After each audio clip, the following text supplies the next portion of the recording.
Muhammad Yunus, Creating a World Without Poverty, Social Business and the Future of Capitalism.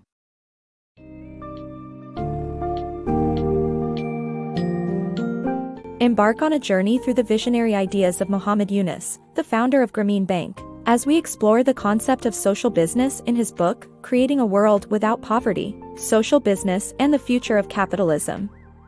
You'll discover a transformational approach to addressing the limitations and deficiencies of capitalism, while driving significant social impact.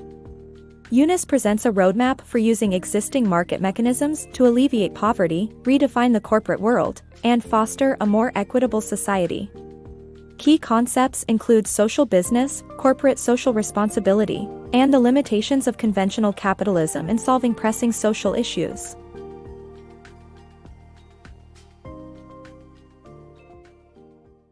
The limitations of capitalism. Capitalism is riddled with drawbacks despite having several advantages. It lacks ethics and a social conscience. Even though corporate social responsibility, CSR, advocates for financial, social, and environmental benefits, profit always supersedes social responsibility.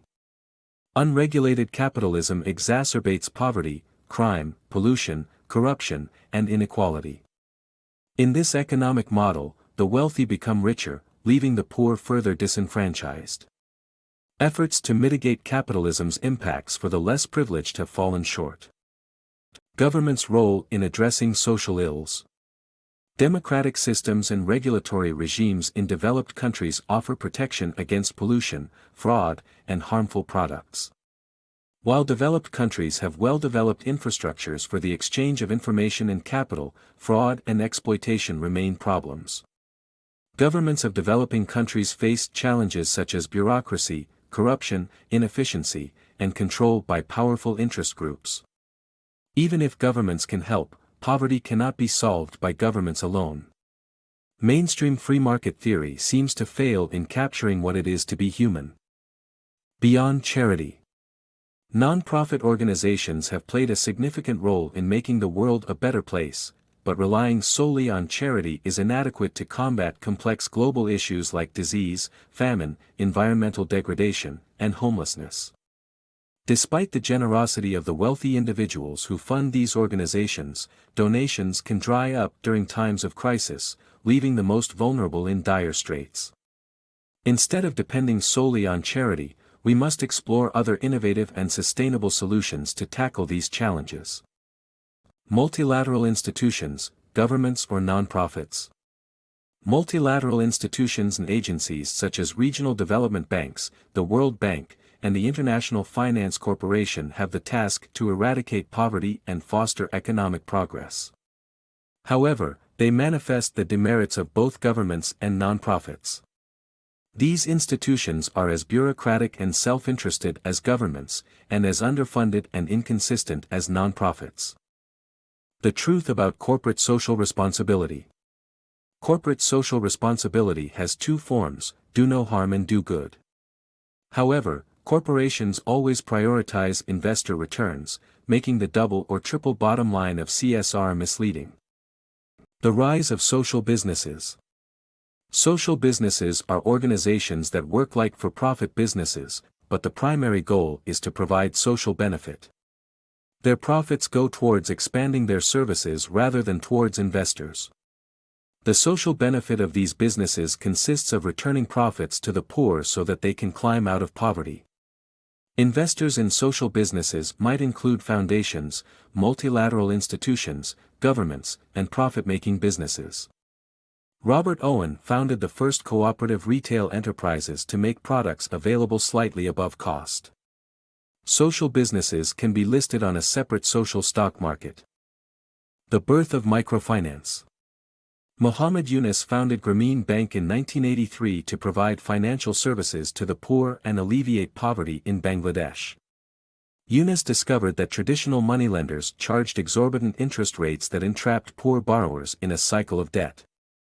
He believed that poverty could be eradicated through self-employment, and small loans could serve as a catalyst for economic growth. He established Grameen Bank as a new kind of bank that would serve the poor. Since then, it has lent $6 billion to help people build their businesses and escape poverty with a 98.6% repayment rate. Alongside Grameen Bank, Yunus founded other enterprises that support agriculture, fisheries, telecommunications, renewable energy, healthcare, and education. Grameen Bank's success has inspired microfinance institutions worldwide. Yunus's vision has shown that empowering the poor with access to financial resources can transform and uplift entire communities. Grameen Danone, a social business approach to address malnutrition.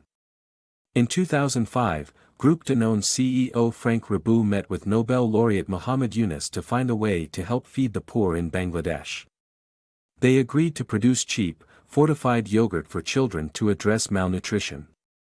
The joint venture would run as a social business, without paying dividends to investors, and reinvest profits in the enterprise.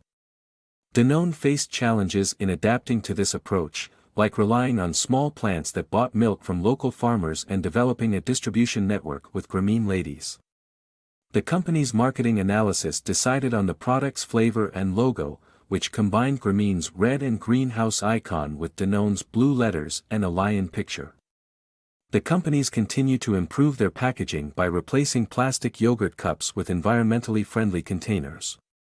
By empowering women and using a social business model, Grameen Danone helps provide sustainable solutions to address malnutrition in Bangladesh. The power of social business. Poverty is not caused by character deficiency but by institutions that work for the wealthy and not for the poor. Traditional capitalist structures offer no incentives to serve the poor, leaving them exploited. Prejudices also hinder conventional methods, but social business can turn these ideas into a reality. Information technology can also be a great force for democratization, enabling the poor to challenge and gain power. The emphasis on careful accounting for social benefits in social business can make development without environmental destruction possible.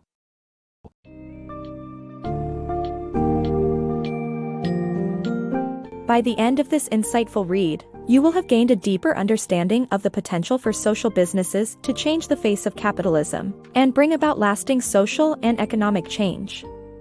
You will have seen how Yunus's experiences with Grameen Bank and other related ventures propelled the microfinance movement and fostered a new breed of businesses that put social impact first. Through the lens of social business, Yunus envisions a world where poverty can be eradicated and an equitable society can flourish. His ideas challenge and inspire us to rethink the role of the financial and business sector in making this vision a reality, offering a brighter future for all.